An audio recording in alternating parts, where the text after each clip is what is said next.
yozda nimaga svet o'chadi? Yozda svet o'chishlarining sababi transformatorlar qiziydi.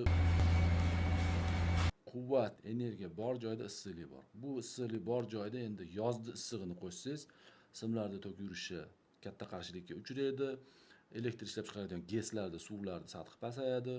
Suv sathining pasayishining sababi bug'lanish, ekinlarni sug'orish sababiga bo'ladi va suvni o'zi ham isiydi, suvni pasayadi. Shu hamma faktorlar hisobga olganda yozda transformatorlar qiziydi, o'zi ichidan qiziydi, undan tashqari yozda issig'i bilan qiziydi. Elektr stansiya xodimlari shunaqa yechimlar qiladiki, hozir bir joyda 1 soatlab, 2 soatlab navbatlab o'chirmasa, avvallari eslasanglar, bir haftalab, bir oylab svetlar avariya hisobiga o'tishi mumkin ekan.